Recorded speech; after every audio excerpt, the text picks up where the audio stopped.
right boat, right place, right time, right day, right place.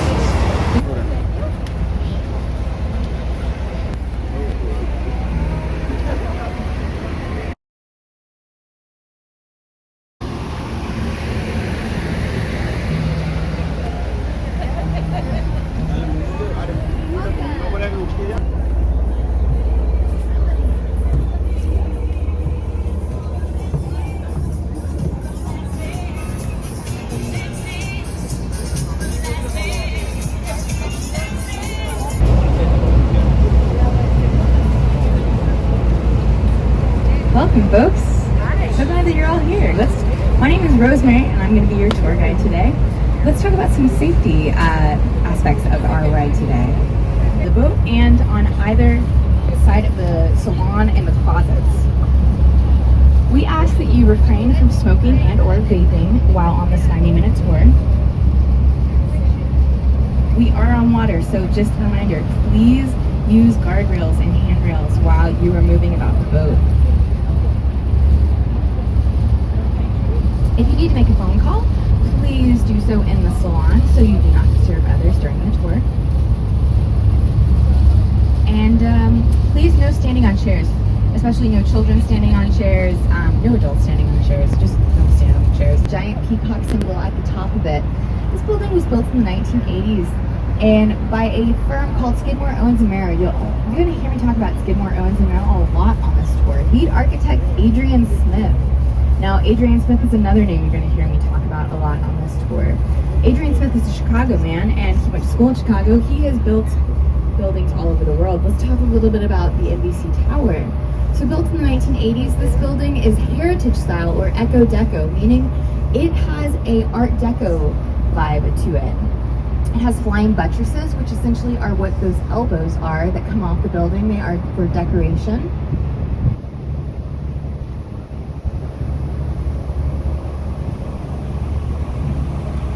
Coming up on our left is the Sheraton Hotel. Now this has been said to be the most defensible building in all of Chicago, folks. Why is that? Well, it's because the glass can be outfitted with bulletproof glass. So this is where presidents stay when they come and visit us in Chicago. President Obama has stayed at the Sheraton. There is also a NFL field-sized ballroom inside, the largest ballroom in all of Chicago.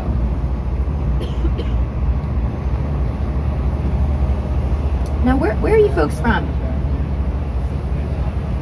Montreal. I love Montreal. Horticulturist before this, so you're going to hear me talk about some plants on this tour, but mostly we're going to talk about architecture. So some of you may have known, the river we're floating on is actually running backwards. That's right, backwards. The Chicago River formerly used to run to Lake Michigan. However, now it runs away from Lake Michigan. And that is because in the early 1800s, when we were first becoming a city, we used our river as a dump. We dumped human waste, raw sewage, and animal waste in the river. It is said that the river had the consistency of chocolate pudding at some points. Pretty gross, right? Yeah, I hope everybody already had breakfast and it's settled. Austin for giving us Ellis Chesborough. He really helped us out in avoiding a lot of water.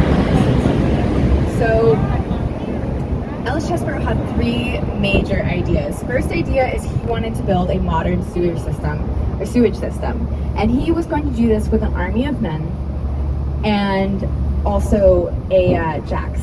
So he wanted to jack up the buildings and build a modern sewer system underneath all the buildings. Now the buildings did not stop business while they were being jacked up. The only problem with this idea is that the sewage system still went to the river, so the river was still being polluted. Last idea that he was going to impart on Chicago. Well, that is that he wanted to reverse the flow of the Chicago River. Wow, what an idea. He wanted to send it down the Chicago River to the Des Plaines River to the Mississippi, eventually to the Gulf of Mexico. It was about 4,200 square yards of 4,200 million square yards of earth that was moved to build this canal, which is about 20 Willis Towers. So we'll see Willis Tower. It's our tallest building in Chicago. That is how much earth they moved in order to build this canal. It's more, quite yet. The dam did not blow up. But after about 2 or 3 more tries, the dam did blow up and the was reversed. So we're not allowed to pet her, but she is adorable and we can admire her from afar. Enjoy the break, folks.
Originally known as Municipal Pier 2, there was a plan to have 5 piers. However, they did not come to fruition, and we have Navy Pier, which is about 3,000 feet long in World War I, and later became a naval pilot training school.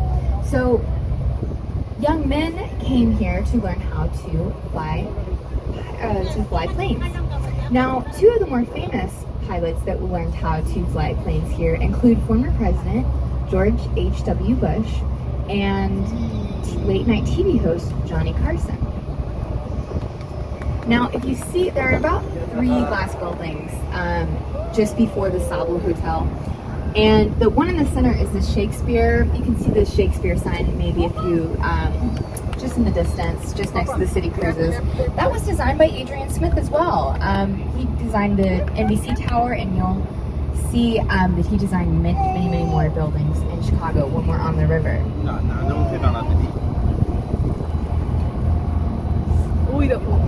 So Navy Pier has a place called Crystal Gardens, or rather had a place called Crystal Gardens.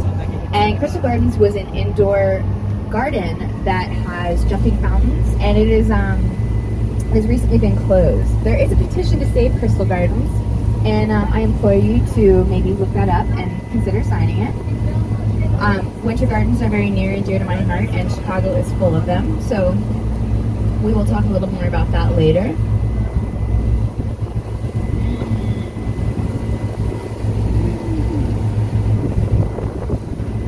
Job hazard, the water is leaking from the...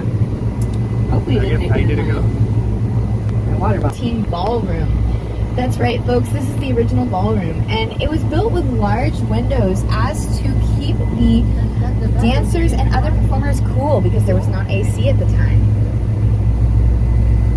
Now, you may notice that there are some large tents, and I have been told that there's a lobster fest at Navy Pier this weekend, so I think that's what the tents are for. Now, I'd like to direct your attention to the American flags at the end of the 3,000-foot long pier. In those mix of American flags is a Chicago City flag, which is my favorite flag personally. It is the flag with the 3 white stripes, 2 blue stripes, and 4 6-pointed stars. Now, the 3 white stripes represent the sides of Chicago, the north, the south, and the west side of Chicago. The west side is personally my favorite. I'm a west sider. And the 2 blue stripes are waterways, the Chicago River and Lake Michigan. Now, the 6 is a great view right now, good picture time. The 6-pointed star, there are 4 of them. You can remember them by the 4 F's. So we have the fort, the fire, and the 2 fairs. So the founding of Fort Dearborn in 1803.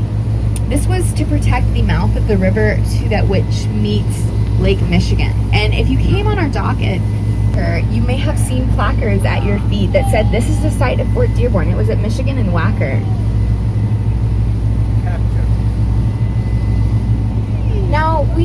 the Chicago Fire, and that was the Great Chicago Fire of 1871. This happened for 3 days, October 8th to October 10th. There was a little less than an inch of rainfall from July to October, and at the time the city was mostly built out of pine, so it was highly flammable. Now, we are called the second city because of the Great Chicago Fire, not because we are second to New York or anyone else for that matter, but because we rose from the ashes and we built a city on top of a city. People flocked from all over to build on Chicago and rebuild just almost immediately. So much so that we hosted the Chicago World's Fair in 1893. We were ready to host and bring people to Chicago by 1893, which gave us the Ferris wheel, which you're looking at right now on our left.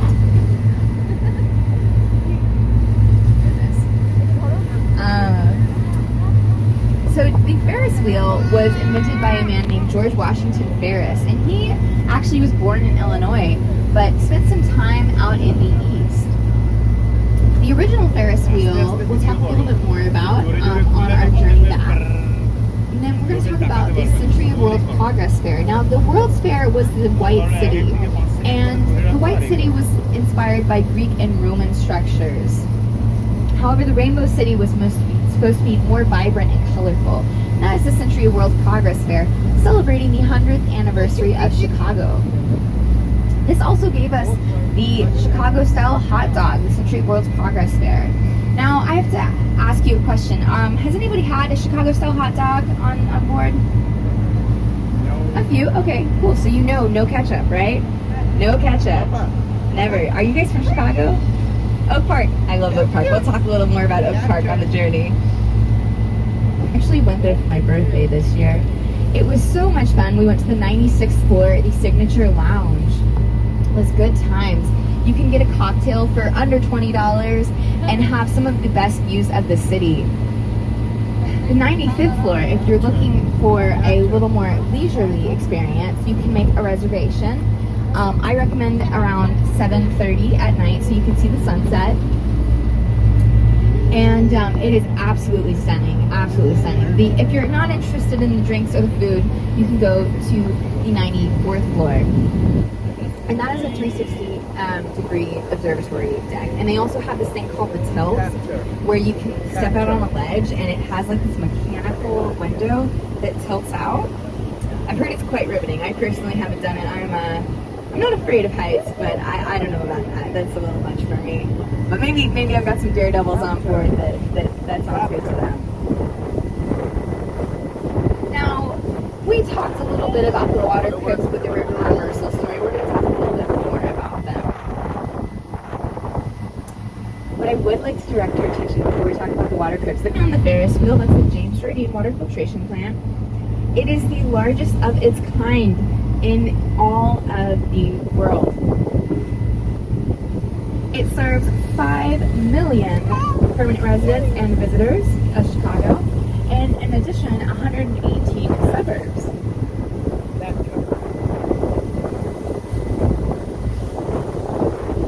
Now, let's talk a little bit about our Great Lakes. So we have the acronym HOMES, Erie and Superior. That's a way you can remember the 5 Great Lakes.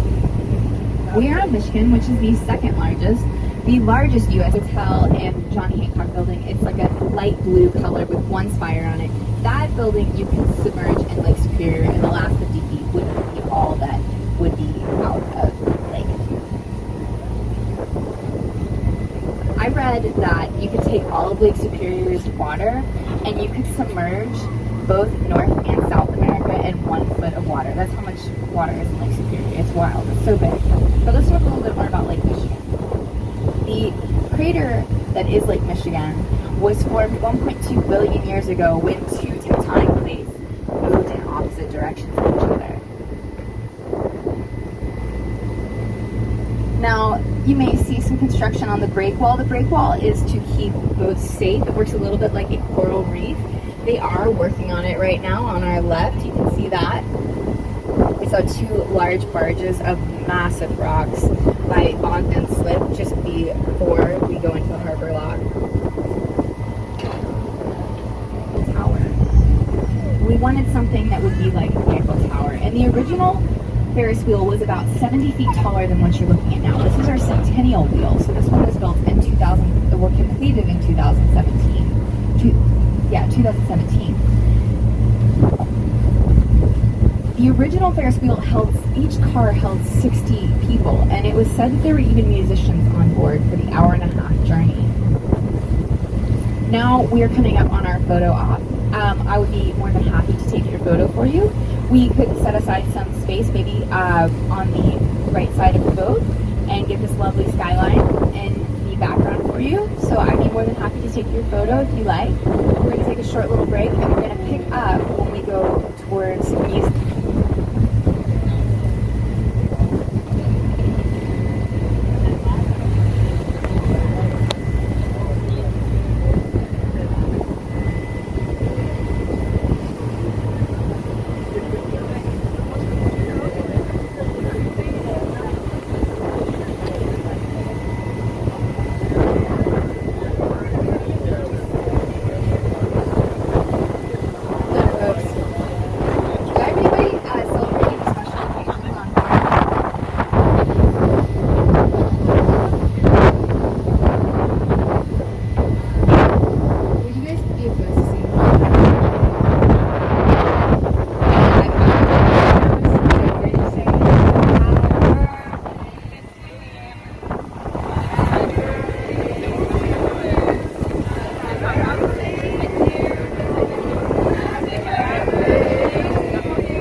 It is coming up. We are coming up on museum campus, and I'm talking about it a little early because it goes fast.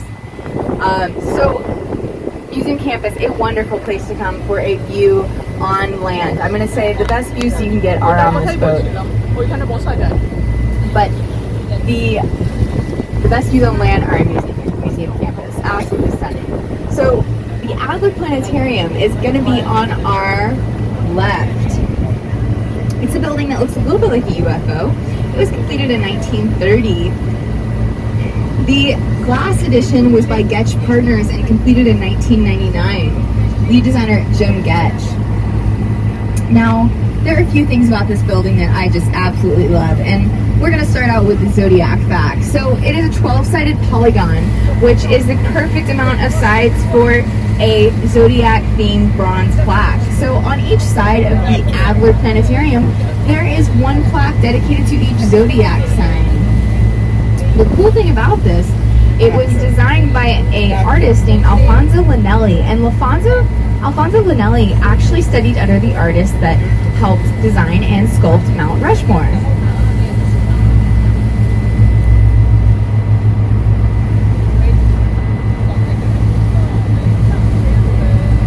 Additionally, the Adler Planetarium was the first planetarium in the Western Hemisphere. So in many ways, you could say that Chicago is the home of astronomy in the Western Hemisphere. Now, we have a pretty good view of Soldier Field. Now, Soldier Field is that Coliseum-type building just beyond the true line. Now, I love Soldier Field because it is LEED certified gold, which means it is really environmentally friendly. LEED stands for Leadership in Energy and Environmental Design, and this is the only NFL field. It is very small, but it is the only NFL field that has LEED certified gold certification. Early 2000s by Dirk Lohan. Dirk Lohan is the grandson of Mies van der Rohe, and we're going to talk about Mies van der Rohe on the river. He is very important to Chicago and very important to architecture. Just beyond the Soldier Field, we can see the Shed Aquarium. Now, that is the building with the blue glass and the columns. The Shed Aquarium is one of my favorite places in all of Chicago. There are over 6,600 different species, both fresh and salt water. It is designed in Beaux Arts, Graham Anderson Probst and White in the 1920s. And just beyond the Shed Aquarium is the Field Museum. This is a great place to go see Sue, the Tyrannosaurus Rex, among other things.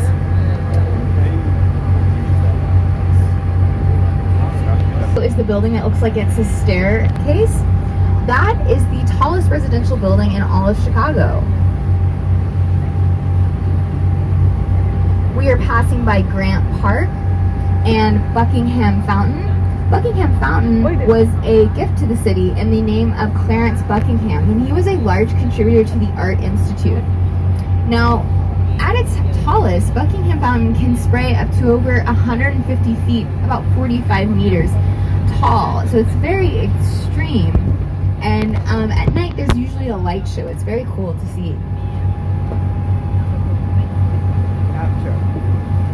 Green roof, because underneath Grant Park is a parking garage, an underground parking garage. Now we have about 26 miles of open, free, and clear lakefront, and I would like to bring your attention to the C&A Plaza. That is the red building with the anchor on it. That is a modern style building. I talked a little bit about Mies van der Rohe. That building was inspired by him. Modern buildings are inspired by Mies van der Rohe. But this building is unusual because it is red, which is unusual for a modern building. Just beyond the C&A Plaza is, of course, the one, the only, Willis Tower, or Sears, depending on your preference. I personally like to call it Willis because I'm just not a huge fan of Sears Roebuck, the clothing store. But Willis Tower is really, truly a wonder. They have a thing called the ledge where you can stand out on a ledge and look down below you about 100 feet and see the world happening below you. If you go to the top of Willis, you can see 4 different states: Wisconsin, Indiana, Michigan, and Illinois.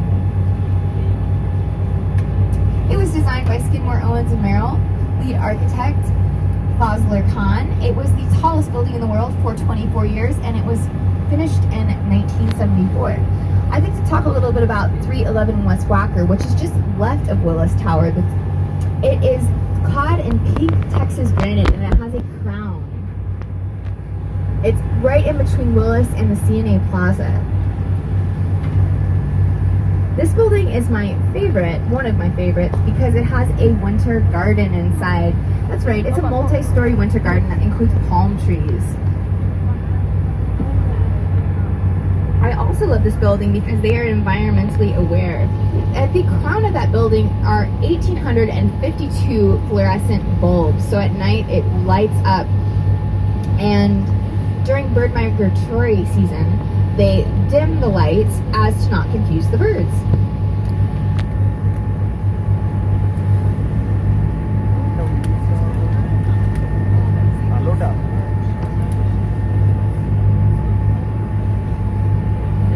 The building that has a diamond-shaped top. It is designed by Harry Weiss, one of my favorite architects. He loves nautical themes because he loved sailing. So you can see that he has 2 triangles on top of that building to represent sails on a sailboat. We'll see another one of his buildings on our tour, and you will see a very similar shape. Now, let's talk a little bit about Aon Center. Aon Center is the 4th tallest building in all of Chicago. So we've got Willis is the tallest, Aon is 3rd, St. Regis is 2nd, and Trump is 2nd, St. Regis is 3rd, and John Hancock is 5th. So the Aon Center is formerly called Old Stand for Old Standard Oil Building, and that is a building that looks like it's wearing a pinstripe suit. This building was originally built out of Carrara marble. Do I have any folks who have been to Florence and seen Michelangelo's David? I heard a yep, very nice. Okay, well that is made out of Carrara marble. Aon Center was originally made out of Carrara marble. Now the cool thing about Carrara marble, it kind of glows like you're looking at something that's reflecting moonlight. It is an extraordinary substance. However, it may not be totally versed for Chicago's winters. This building was completed in 1974 for $120 million. However, in the 1990s, this building began to crack. and become a hazard to all Chicago.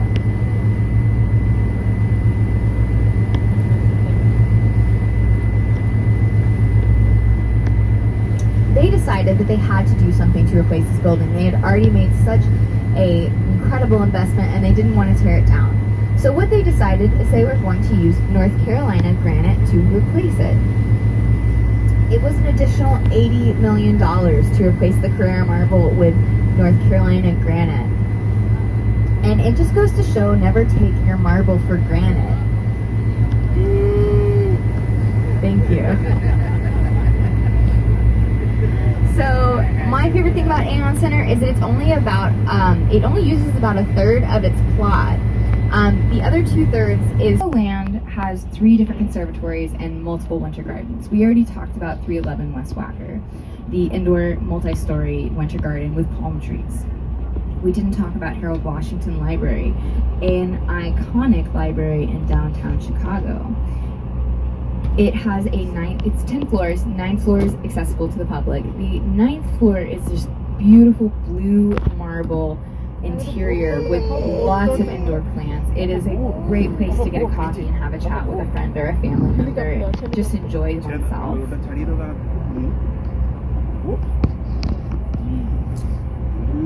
can browse the thousands of titles there and read a book. It is one of 3 Chicagoland conservatories. I used to work there and it was a wonderful experience. Truly run by very passionate people. Oak Park is a wonderful White, Ernest Hemingway, and Frank Lloyd Wright has a home there that you can tour. It's really wonderful. So let's talk a little bit about Lincoln Park Conservatory. Lincoln Park Conservatory is somewhere else I also used to work, so I know a little bit about it. It is a lovely place with many, many rooms. So sweet and kind. She gave me my first TV. She is a orchid master. The room will blow your mind. It's just unlike anything you've ever seen in your entire life. Did I mention it's free to go? And it's right next to the Lincoln Park Zoo, so that is also free. There's a restaurant out there if you're into Cuban food called Cafecito, and they make wonderful sandwiches. Definitely worth a visit. Right? We have Lake Point Tower. Now this is one of my favorite buildings in Chicago. It looks a little bit like a 3-loaf clover or a fidget spinner, depending on what you see.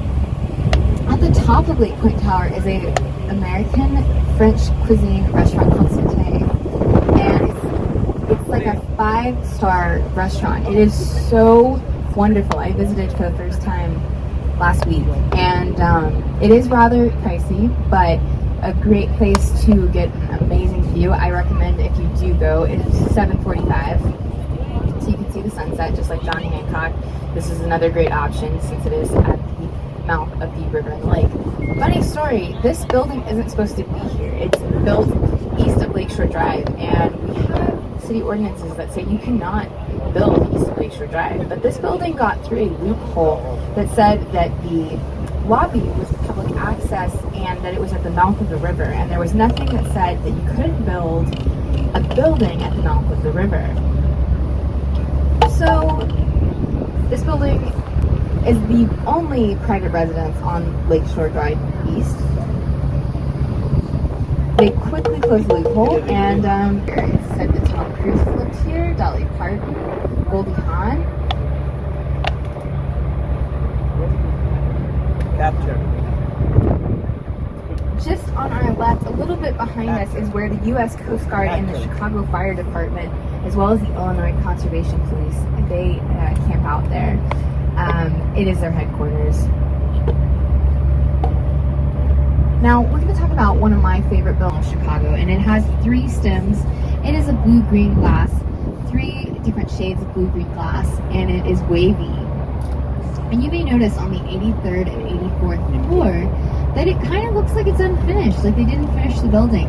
Well, I can assure you that they have. Those are blow-through floors. Capture.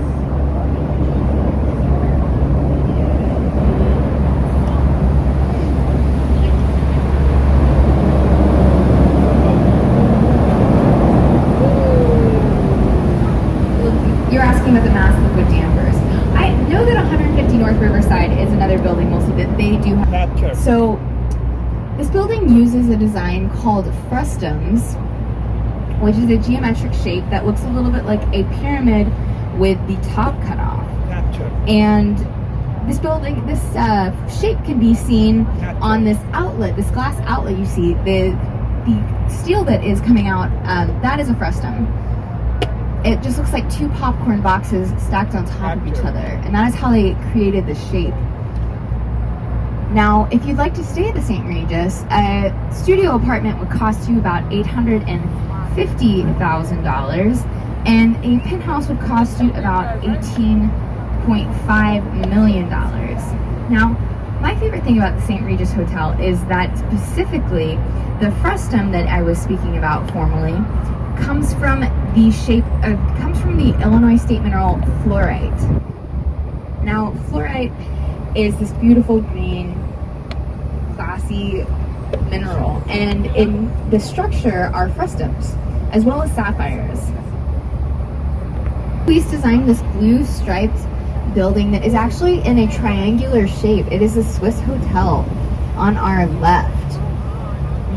Like I mentioned, Harry Mies loved nautical shapes and such as sails, so he made many of his buildings in triangular shapes, the Swiss hotel being one of them. This maximizes rooms that can see over the river, so it is very economically friendly. Just beyond the Swiss hotel is the Aqua. Aqua is the second tallest tower in the world designed by a female-led architect team, with St. Regis being the first. Both of these were designed by Jeannie Gang of Studio Gang. Now, you may see that Aqua has these wavy balconies. Those are inspired by a state park near Chicago called Starved Rock, and it's inspired by the limestone structures of Starved Rock. Aqua uses something called fritted glass. Fritted glass has a ceramics mixed into it that the birds can see, that we can't see, that saves thousands of birds every year. I can open up us.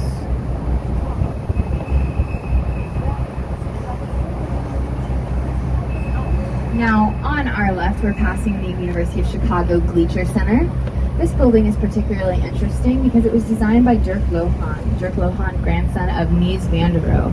Now, the classrooms were built without windows. You'll see on the left side of the building, they have these concrete outlets. That's where the classrooms are. They didn't want the students to be distracted by the beautiful views of the Chicago River.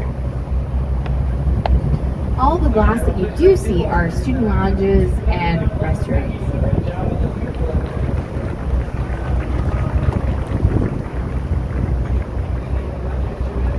Moving forward, we have the Wrigley building on our right. Now, the Wrigley building is this beautiful 11 different shades of terracotta building. It is, the left-hand side was completed in 1922, and the right was completed in 1924.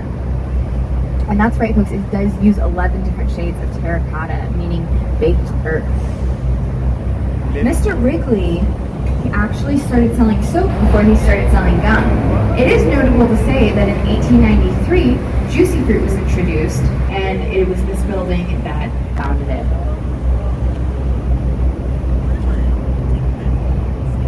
On our left, we have the London Guarantee, or London House building.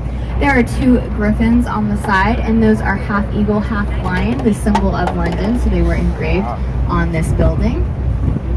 On our left, you'll see the addition to London House, which is designed by Jim Getch of Getch Partners. It's the glass edition with the London House letters on the top of the building. Up there is a rooftop bar, very fun. If you have any questions about rooftop bars, I do enjoy those, so please find me after the tour and I'll tell you my favorite ones. London House being definitely one of them. So next to London House, we have Mather Tower. Now, Mather Tower is also known as the Gothic Rocket, is in the neo-Gothic style, and it was the tallest building in the world for a short time, very short time. It was not tall for long. It was completed in 1928. These stone belvederes on top, which essentially means beautiful view in Italian, and those belvederes just essentially like stone gazebos. Now, the jeweler's building actually was built with a car elevator inside of it to protect jewelers as tenants from thieves trying to rob them. So you could drive your car straight into the building and go up to your office.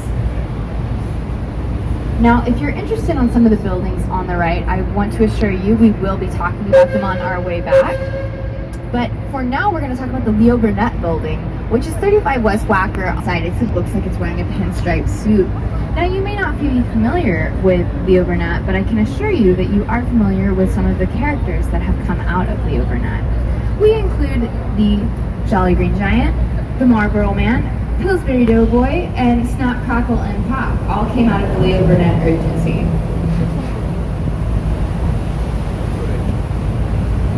My favorite buildings in all of Chicago, that's 77 West Wacker.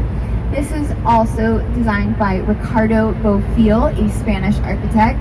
I have to say this building is outstanding during the day, but it's even better at night. It is absolutely gorgeous. It's a postmodern building, and the way they illuminate it at night is just outstanding. So if you're on the Chicago River this evening, make sure and check it out. It's a building that looks like a giant armchair. Now, this building is called LaSalle Wacker because it is on LaSalle and Wacker.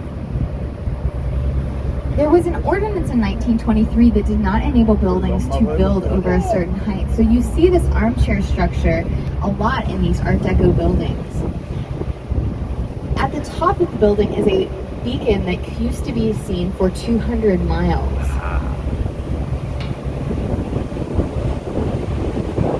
Left, we have the Builders Building. This was designed by Graham Anderson, Probst and White, with an addition from Skidmore, Owens and Merrill. Lead architect, you guessed it, Adrian Smith. Adrian Smith again built this beautiful, more modern style building that is connected to the Builders Building. Now, on our left, we have a building that looks like it has 2 UFOs on the top of it. A lot of friendly Chicagoans here. We have a lot of friendly people here. They love to talk to us on the boat. So back to 225 West Wacker. Now this building has 2 bridge houses on the top. It's contextual. It's designed by Cohn Pedersen and Fox. And in the middle of the building on the top is a Trunnion Bascule Bridge, a Chicago-style bridge. And just if you look below the bridge and the bridge houses, you'll see an urn. Now that's a nod to Frank Lloyd Wright. He used a lot of urns in his work. He is a prairie architect. The river, we call these fish hotels. They're native species that enable for fish to live and spawn in. Now, coming up on our left is 333 West Wacker, also known as the New Mean Building, also known as one of Chicago's favorite buildings, also known as a celebrity. Now, this building was featured in Ferris Bueller's Day Off. This is where Ferris's dad was seen looking out his window and looking down at his son performing in the parade. This green glass building is contextual, also designed by Cohn Pedersen and Fox, and it's contextual because it mirrors the curve of the confluence. We are in the confluence right now. This is where the north and south branch meet the main branch that goes east and west. Now, just below 333 West Wacker is a mural by Don't Fret. These are real Chicagoans that you're seeing. Yes, it is true. Real Chicagoans are based off these portraits.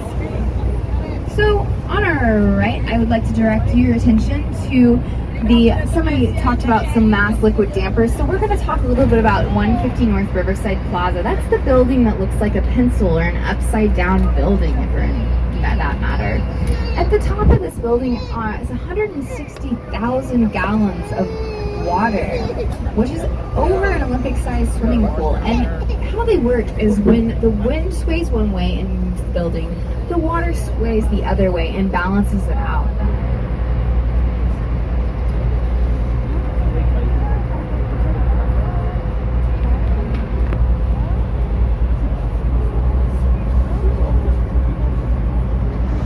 On our left, we're passing the Salesforce Tower. That is the building that is currently in construction. It has a goal of being net zero by the time it is completed, which is... On our left, we are approaching the Mart. Now the Mart, there's a lot to say about. It was formerly known as the Merchandise Mart. It is over 4 million square feet and is Chicago's second largest building. We call it a ground scraper. Now, the Mart was built in the 1920s for $38 million. However, it was right around the Great Depression, and unfortunately, they were not able to fill the building. So they sold the building in the 1940s to Joseph P. Kennedy, the father of John F. Kennedy, in 1945 for $12.5 million. Later, the Kennedy family sold this building in the 1990s for $625 million. Wow. 12.5 to 625. I know there are a few decades in between there, but that is a really good investment. Now, we call this the Mart because so many tech industries have moved in. And you could say in 10 years we might be known as Silicon Prairie. Fernando came and purchased this building from the Kennedys, and Fernando is known for their sustainability practices. This building, although it is a bit older, is actually LEED certified gold, which is just so wonderful. Again, LEED stands for Leadership in Energy and Environmental Design, which brings us to our next building. It is LEED certified platinum. That is the Chicago Cut Steakhouse building. This building is one of my favorites. I know I say that about most of the buildings, but there is so much to love in Chicago. The Chicago Cut Steakhouse building actually uses river water. And it filters river water to to cool the area, and it sends the river water back into the river cleaner than it found it. There is a green roof on top of it, and a common green roof plant is allium, which is also a type of Chicago, which is what we get our name from. Quirky building. Now, this building is the Reed Murdoch building, and it is asymmetrical, which gives it a little bit of pizzazz and fun to it.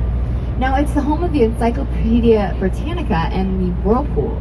The cool thing about Whirlpool being here is that in 1893, the first mechanical dishwasher was introduced at the Chicago's World's Fair. So it is very fitting that Whirlpool is here. The Reed Murdoch building was formerly the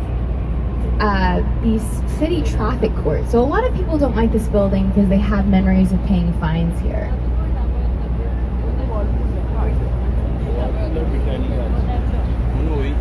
On our right, you can see a lot of stairs. That is the River Theater. This is a great place to come sit and enjoy in the sights of the river. Coming up on our left, we have two of the most iconic buildings in all of Chicago. That is Marina City by Bertrand Goldberg, one of my favorite designers, one of my favorite architects. He loved the absence of right angles so much that he believed that there were no right angles in nature, and therefore there should be no right angles in his architecture. He was a big user of concrete because he could shape it into any shape that he wanted. So we endearingly call these the honeycombs, the corn cobs, but Bertrand liked to refer to them as the tree houses. Now, Bertrand thought that rectangular buildings were psychological slums, and he wanted to create anything but that. So although these are modern buildings, they are unusual modern buildings. He designed a city within a city. Now, I promised you we'd talk left, and on the right, we have the AMA Plaza, and that is the beautifully proportioned steel and glass building designed by Mies van der Rohe himself. I mentioned Mies van der Rohe a few times. Here is his building. Now, this is his second tallest building, with his tallest building in Toronto. It is called Dominion, but the AMA Plaza is what he blessed us with in Chicago. Now, Dirk Lohan renovated the Langham Hotel, which is located in the AMA Plaza. And this is so cool since it is grandfather and grandson working on this building together.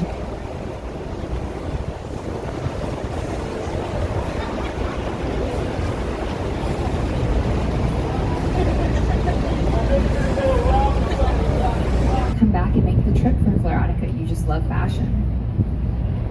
But it is definitely one of the most exciting events that I've ever been to visiting in Chicago. So folks, we're back in the Chicago Harbor Lot. You know the drill. The doors behind us are going to close. The doors in front of us are going to open. Millions of gallons of water are going to flood out this time. And we are going to continue once we are back on the river, talking a little bit more about architecture and maybe some plants. It's going to be great, but in the meantime, we're going to turn on some all of Chicago. It was designed by Skidmore, Owens & Merrill, lead architect Adrian Smith. That's right, Adrian Smith. Builders Building Adrian Smith, Shakespeare Theater Adrian Smith, NBC Tower Adrian Smith. He built this lovely Trump Tower. He also built the Burj Khalifa, which maybe some of you already knew, in Dubai, the tallest tower in all of the world.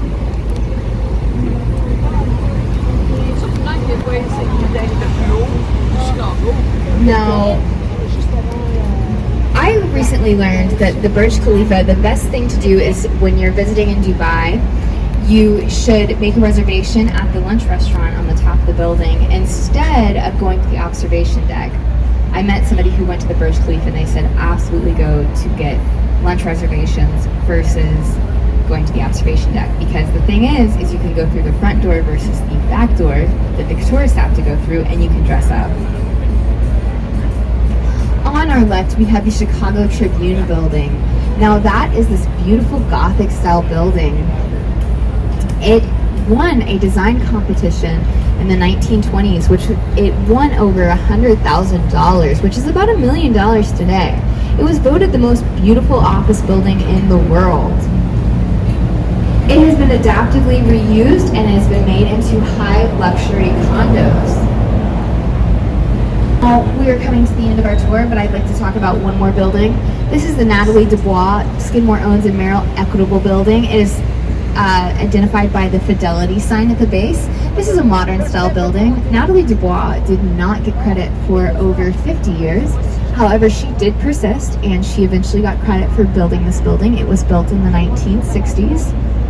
She does have a scholarship in her name at the University of Texas in Austin, but she did spend most of her time in Chicago despite teaching there for 10 years. Now, as we dock, I'd like to leave you with one final thing.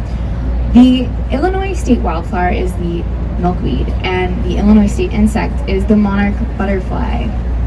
Now, milkweed can be found all over North America, and I know many of you folks are not from here, but the monarch butterfly, unfortunately, its population has decreased about 90% in the last few decades. It is a cultural icon. We want to save it. So consider planting some milkweed in your home, in your garden. It benefits us all. Monarchs are pollinators. They pollinate things like squash and blueberries. And who doesn't love a good blueberry? Anyways, folks, there is always something to do in Chicago. We have over 7,300 restaurants, 20 food festivals, 200 theaters, 225 musical venues, and 200 dance studios with 200 art studios, 20 art centers. There's just always something to do here. It is really a treat. So thank you all for joining us. I want to remind you to stay seated as we dock. And if you wouldn't mind and help me give a hand to the captain and crew for navigating us in such wonderful, they did a great job. All right, folks, just a reminder, please stay seated. And if you have... Hey, Natalie, what's up, neighbors? Not much, just hanging out, doing a kayak tour.